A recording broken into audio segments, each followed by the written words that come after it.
మహాభారత యుద్ధకాలం నాటి ఒక అత్యంత ఉత్కంఠభరితమైన భావోద్వేగాలతో కూడిన ఒక ప్రాచీన భక్తి వృత్తాంతం గురించి తెలుసుకుందాం. ఇది కేవలం యుద్ధం గురించిన కథ కాదు, ఒక తల్లి పడడే ఆరాటం, భగవంతుడి లీలల సమాహారం.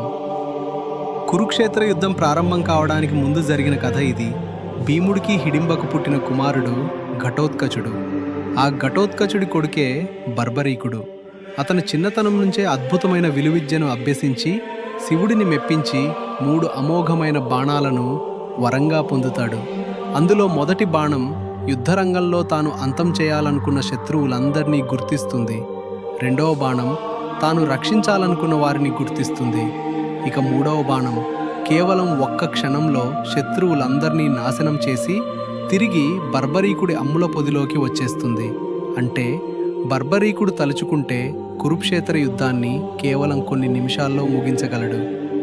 యుద్ధం ప్రారంభమయ్యే ముందు అతను తన తల్లి దగ్గరకు వెళ్ళి ఆశీర్వాదం అడిగినప్పుడు, యుద్ధంలో ఏ పక్షమైతే బలహీనంగా ఉండి ఓడిపోయే స్థితిలో ఉంటుందో నువ్వు ఆ పక్షాన నిలబడి పోరాడు అని ఆమె మాట తీసుకుంటుంది. ఈ విషయం తెలిసిన శ్రీకృష్ణుడు ఆశ్చర్యపోతాడు. ఎందుకంటే బర్బరీకుడు కౌరవుల కంటే పాండవులే బలహీనంగా ఉన్నారని భావించి పాండవుల వైపు చేరితే కౌరవ సైన్యం క్షణాల్లో అంతమైపోతుంది. కౌరవ సైన్యం అంతమవగానే కౌరవ పక్షం బలహీనంగా మారుతుంది. అప్పుడు తల్లికిచ్చిన మాట ప్రకారం బర్బరీకుడు కౌరవుల వైపు మారి పాండవులను అంతం చేయాల్సి వస్తుంది. ఇలా జరిగితే ఇరువైపులా ఎవరూ మిగలరు. దీనిని నివారించడానికి కృష్ణుడు ఒక బ్రాహ్మణుడి రూపంలో బర్బరీకుడిని మార్గమధ్యంలో కలుస్తాడు. నీ దగ్గర ఉన్న 3 బాణాలతో నువ్వు యుద్ధాన్ని ఎలా గెలవగలవో నిరూపించుకో అని సవాల్ విసురుతాడు. అక్కడ ఉన్న ఒకే ఒక రావి చెట్టు వైపు చూపిస్తూ, ఈ చెట్టుకున్న ప్రతి ఆకును నీ ఒక్క బాణంతో రంధ్రం చేయగలవా అని అడుగుతాడు. బర్బరీకుడు నవ్వి తన మొదటి బాణాన్ని ప్రయోగిస్తాడు. ఆ బాణం చెట్టుకున్న ప్రతి ఆకును మార్క్ చేయడం ప్రారంభిస్తుంది.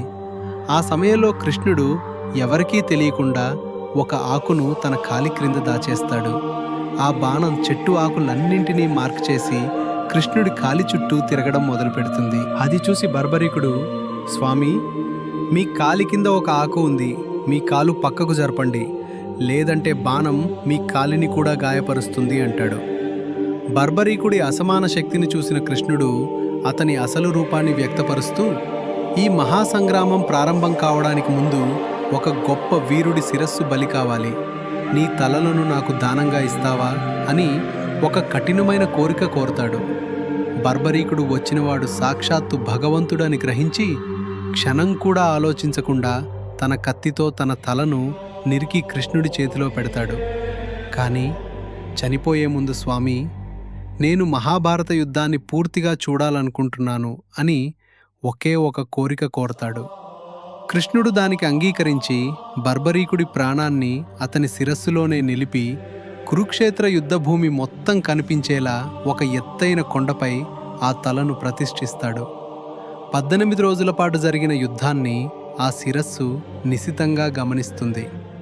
యుద్ధం ముగిసిన తర్వాత పాండవులంతా నా వల్లే యుద్ధం గెలిచామంటే నా వల్లే అని గర్వంతో వాదించుకుంటారు. అప్పుడు కృష్ణుడు యుద్ధాన్ని మొదటి నుండి చివరిదాకా చూసిన సాక్షి బర్బరీకుడు అతనే ఎవరు బాగా పోరాడారో చెబుతాడు అని కొండపై ఉన్న అతని శిరస్సు దగ్గరకు తీసుకెళ్తాడు. అప్పుడు బర్బరీకుడు శిరస్సు నవ్వి, నాకు యుద్ధరంగంలో అర్జునుడో భీముడో కనిపించలేదు, నాకు కనిపించిందల్లా ఒక్కటే, దుష్ట శిక్షణ చేసే సమయంలో పరమాత్ముడి సుదర్శన చక్రం శత్రువులను చీల్చడం, రక్తాన్ని తాగడానికి మహాకాళి తన నాలుకను చాచడం మాత్రమే. అంతా ఆ కృష్ణుడి లీలా విలాసమే అని చెబుతుంది. ఈ సమాధానంతో పాండవుల గర్వం పూర్తిగా అణగిపోతుంది. కృష్ణుడు బర్బరీకుడి త్యాగానికి మెచ్చి, కలియుగంలో నువ్వు నా పేరుతో అంటే శ్యామ్ పేరుతో పూజలందుకుంటావు అని వరమిస్తాడు. నేటికీ ఉత్తర భారతదేశంలో ఆయనే ఖతూ శ్యామ్జీగా ఎంతో భక్తితో పూజలందుకుంటున్నారు. మీరు విన్న ఈ ఇతిహాస గాథ బార్బరిక్ గురించి ఎలా ఉందో మాకు కింద కామెంట్లో తెలియజేయండి. లైక్ చేయండి, షేర్ చేయండి, వీలైతే సబ్స్క్రైబ్ కూడా చేసుకోండి.